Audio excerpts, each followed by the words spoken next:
नमस्कार, Asian news की खास पेशकश में आप सभी का स्वागत है। मैं हूं आपके साथ भागीरथ साहू।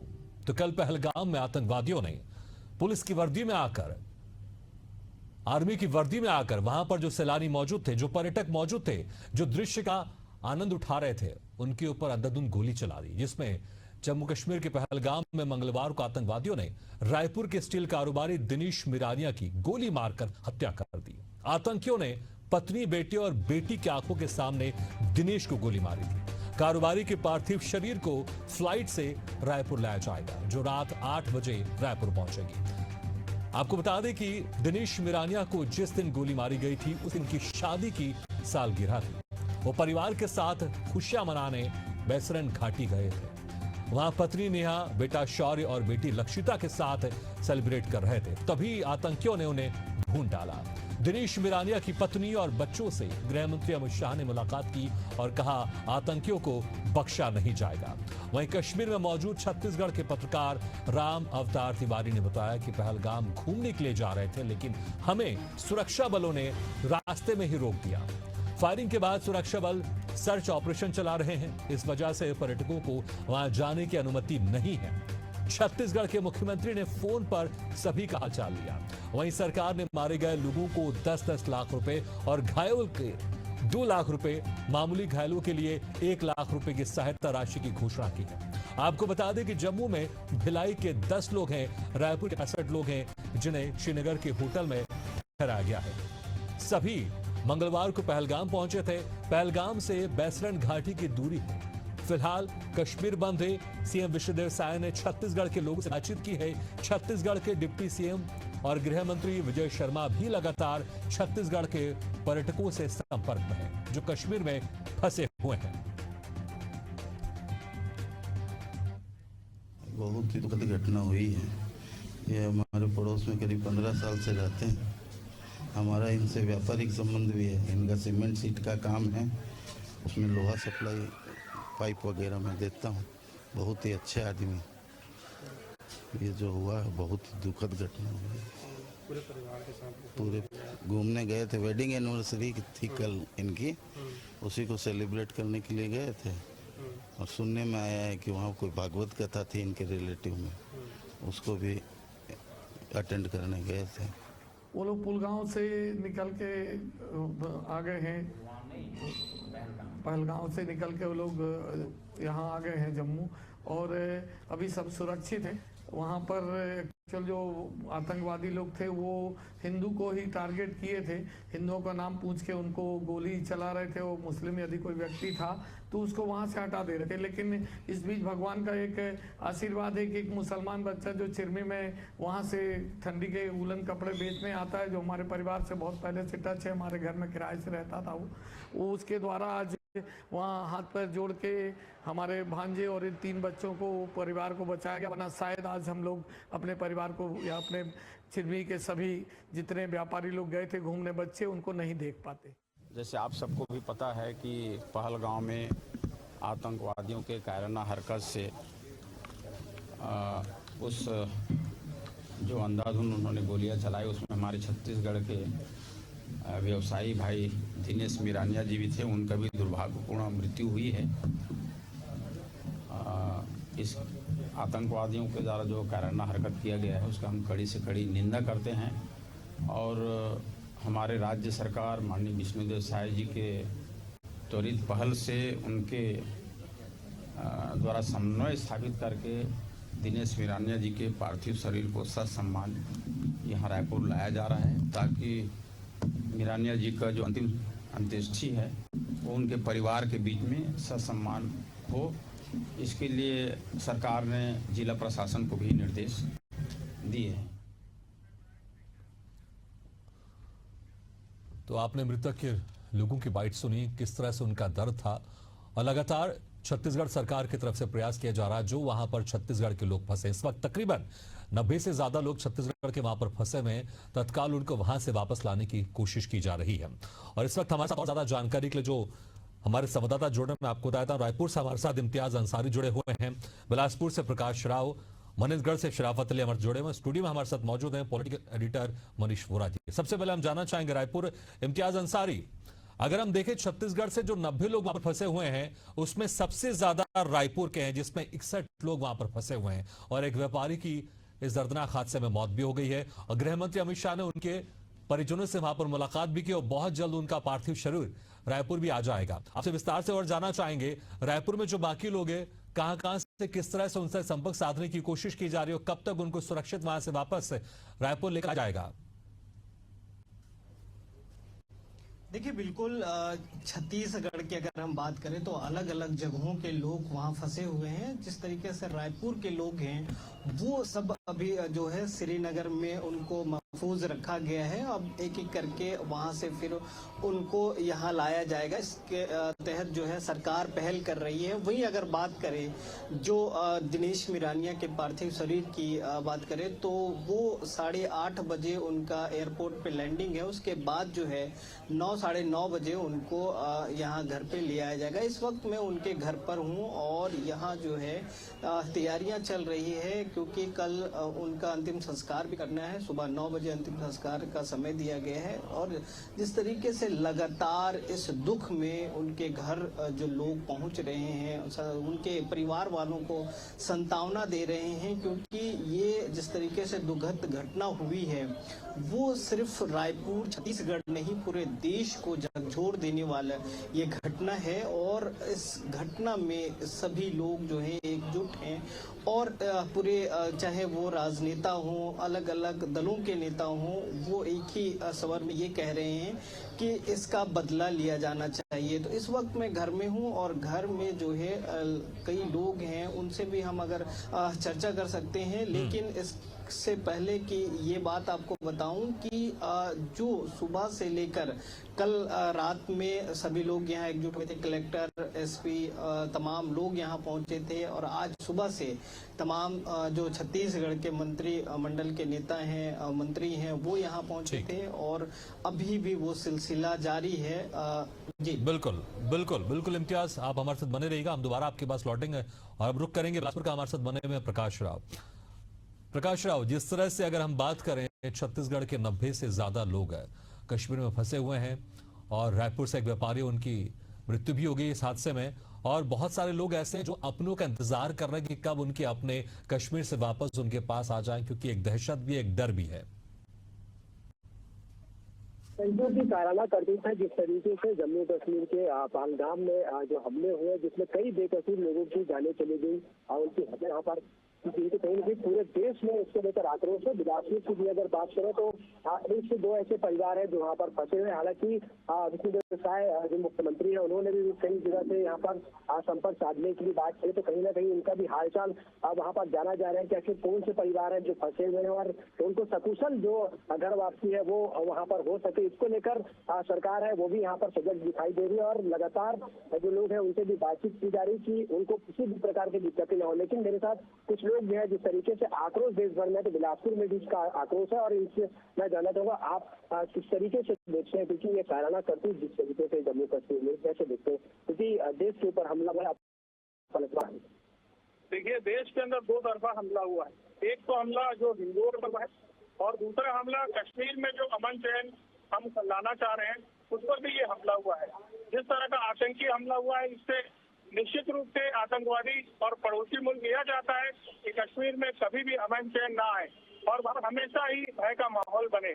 हम सरकार से पुरजोर अनुरोध करते हैं कि यह एक्शन करने का टाइम है। आप घर घुस करके आतंकियों को मारे, घर घुस करके पड़ोसी मुल्क में उन सभी मिलिटेंट्स को मारे, उन आतंकियों को मारे जो इस तरह की कामों में लगे हुए हैं और हिंदू और बाकी किसी भी धर्म पे यह आतंकी हमला नहीं होना चाहिए। हम यह सरकार से मांग करते हैं कि इस पर तत्काल कार्रवाई होनी चाहिए। बिल्कुल, आतंकियों को जवाब मिले तो कैसे देखते हैं इस घटना को क्योंकि जिस तरीके से घटना हुई है क्या लगता है पहलगाम में जिस प्रकार की आतंकवादियों द्वारा जो मर्दानी दिखाई गई इसको हम सरकार से यह चाहते हैं कि इनको कड़ी से कड़ी यातनाएं देकर उनको सजा दी जानी चाहिए और दोबारा यह कायराना हरकत करने में बार बार सोचना पड़े कि अगर भारत देश में अगर इस तरीके की घटना होगी तो उनके साथ क्या बीता जाएगा। बिल्कुल मुंहतोड़ जवाब तो देना होगा। आप कैसे देखते क्योंकि बड़ी ये घटना है क्या कुछ लगता है क्या होना चाहिए? देखिए देश को आजाद हुए आज 75 वर्ष हो गए देश के अंदर जनता से, जनता के द्वारा चुनी गई एक मजबूत सरकार है, प्रजातंत्र के मूल्यों से पैदा हुई सरकार है।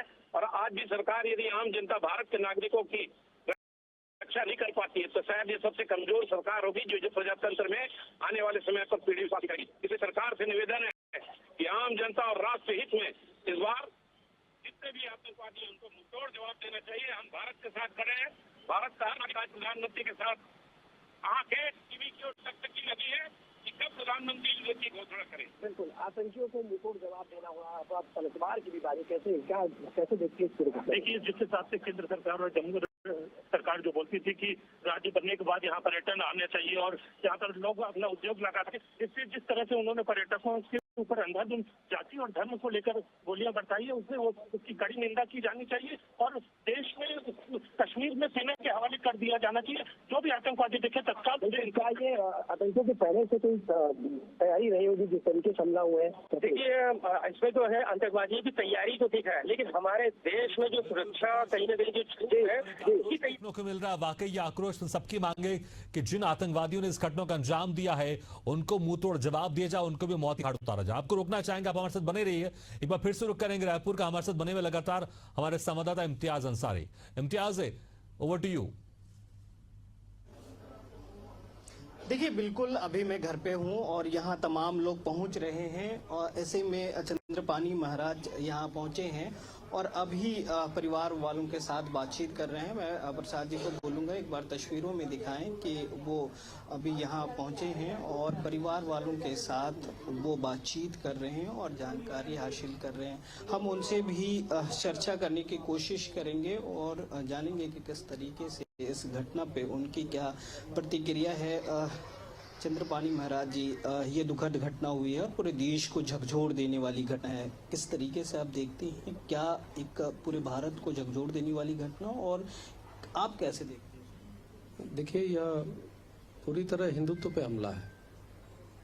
आप जब एक आतंकी मानसिकता का व्यक्ति ये कह रहा है कि आप किस मान्यता के हो, किस मजहब के हो, किस धर्म के हो, और वो जब बताता है कि मैं पठान हूँ बचने के लिए, तो बोलता है कलमा पढ़ो, और नहीं पढ़ता है गोली मार देता है। जब वो कहता है कि जी हम मुसलमान हैं या बचने के लिए, तो उसके पैंट खुलवा करके चेक करता है और गोली मार देता है।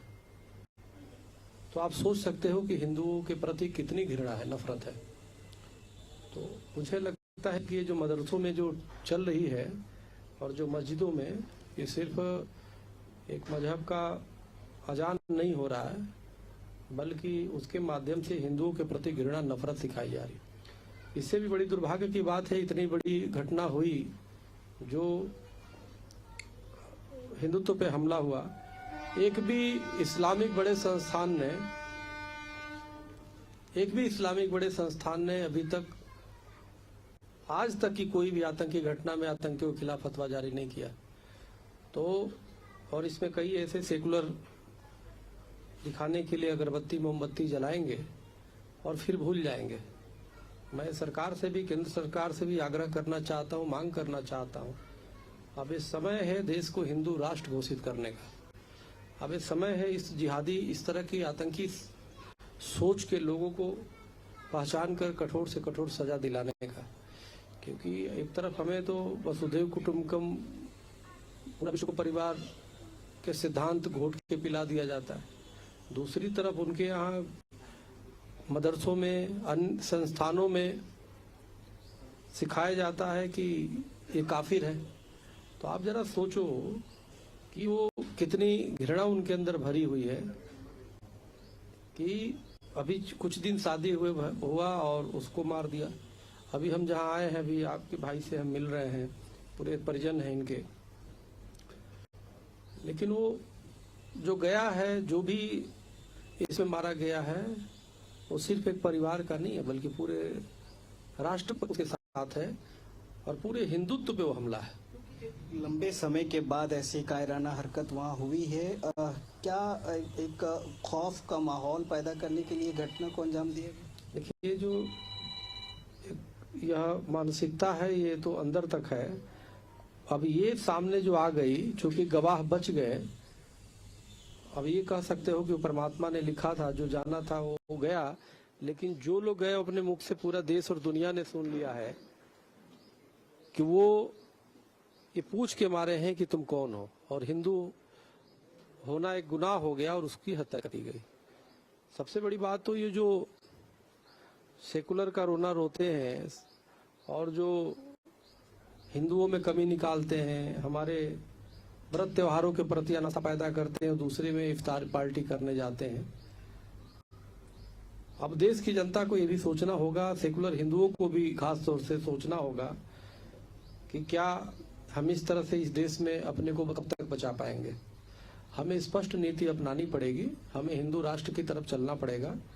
हमें 14 अगस्त 1947 को देश विभाजन हो गया, पाकिस्तान बना, मुस्लिम राष्ट्र हो गया, बांग्लादेश मुस्लिम राष्ट्र हो गया, लेकिन इसको सेकुलर के नाम पे एक तो हिंदुओं को कमजोर किया गया, दूसरी हिंदुओं के अधिकार बना दिए गए। भारत में भले सनातन बोर्ड नहीं है लेकिन वक्फ बोर्ड बन गया। मूल विषय यह है, यह बहुत ही दुखद घटना नहीं बल्कि एक चैलेंज है और हिंदुओं को चैलेंज है, और इसका खामियाजा बिल्कुल बिल्कुल इम्तियाज है। जिस तरह से चक्रपाणी महाराज की तरफ से उन्होंने कहा ये चैलेंज है, और ये साफ उनकी तरफ से कहा जा रहा है कि भारतीयों पर नहीं, ये हिंदुत्व पर हमला है। अब रुक करेंगे मनेंद्रगढ़ का, आप हमारे साथ बने रहिए। इम्तियाज, शराफत अली हमारे से जुड़ रहे हैं मनेंद्रगढ़ से। शराफत, मनेंद्रगढ़ में किस तरह का माहौल है वहां पर, क्योंकि हमने देखा है छत्तीसगढ़ अगर बात करें 90 से ज्यादा लोग अभी इस वक्त कश्मीर में फंसे हुए हैं और आक्रोश हर तरफ देखने को मिल रहा है। मनेंद्रगढ़ से भी यही आक्रोश सामने आ रहा है। जी बिल्कुल, आक्रोश तो पूरे देश से देखने को मिल रहा है। और तो जिस प्रकार से आपने बताया कि छत्तीसगढ़ में कई लोग वहां पे फंसे हुए हैं, उसमें भरतपुर जिले की अगर बात करें तो 14 लोग जहाँ से कुल जो है कि अभी भी वहां फंसे हुए हैं। जिसमें सबसे ज्यादा अगर बात करें तो किरमिरी के जो 11 लोग वहां पे अभी फंसे हुए हैं, उसमें एक परासर परिवार है। मैं आज जो है कि किरमिरी पे ही यहाँ मौजूद हूँ, और मैं यहाँ पे बात करने के लिए हमारे पास मौजूद है राकेश परासर जो परिजन है उनके। मैं उनसे सीधे बात करना चाहूंगा कि किस प्रकार से कल जो है कि हमला हुआ है, उसके बाद क्या आपको आखिरी बार उनसे किस प्रकार से बात हुई, क्या बात हुई बताएं। कल 12 बजे की ये घटना है, जब ये वहाँ पुलवामा में आतंकवादी हमला हुआ। जब ये लोग नाश्ता पानी करने के लिए सभी इकट्ठा हुए थे, तो उसी समय पे ही आतंकवादियों ने आकर गन से हमला किया है और सभी हिंदुओं को जितने हैं उनको टारगेट करके ही उनको मारा गया है। उसमें एक मुस्लिम परिवार का बच्चा भी खत्म हुआ है, उसके भी कोई परिजन गए हुए थे पहचान वाले घूमने के लिए। जब उसने बोला कि मेरे यहाँ साथ में बुलाए हुए हैं इनको मत मारिए, तो उसी बच्चे को मार दिया है। और हमारे यहाँ का मेरा भांजा लक्की पारासर और बहू पूर्वा स्थापक जो पार्षद भी है यहाँ की, उसके साथ सीमांश जैन पूर्व पार्षद है, उनकी पत्नी है, और उसमें अग्रवाल परिवार का एक बच्चा बहू है, और बधावन की कहाँ का हैप्पी बधावन उसकी बहू है। ऐसे करके 3 बच्चे और 4 महिलाएं 4 पुरुष हैं, जिनको जैसे तैसे करके वो 10 किलोमीटर भाग के अपनी जान बचा के वहां से आ पाए हैं। लेकिन उसमें एक व्यक्ति का जो यहाँ कपड़ा व्यवसायी है 2500 साल से, उसने बहुत भरपूर सहयोग किया है और जैसे तैसे करके वो यहाँ उन बिल्कुल बिल्कुल शराफत, ये आक्रोश हर जगह दिखाई दे रहा है, दर्द भी है इसमें। अब रुक करेंगे दुर्ग का, हमारे साथ जुड़ रहे हैं हमारे संवाददाता सोमनाथ साहू। सोमनाथ, दुर्ग की अगर बात करें, दुर्ग से कितने लोग इस वक्त कश्मीर में फंसे हुए हैं और दुर्ग में किस तरह से आक्रोश दिखाई दे रहा है?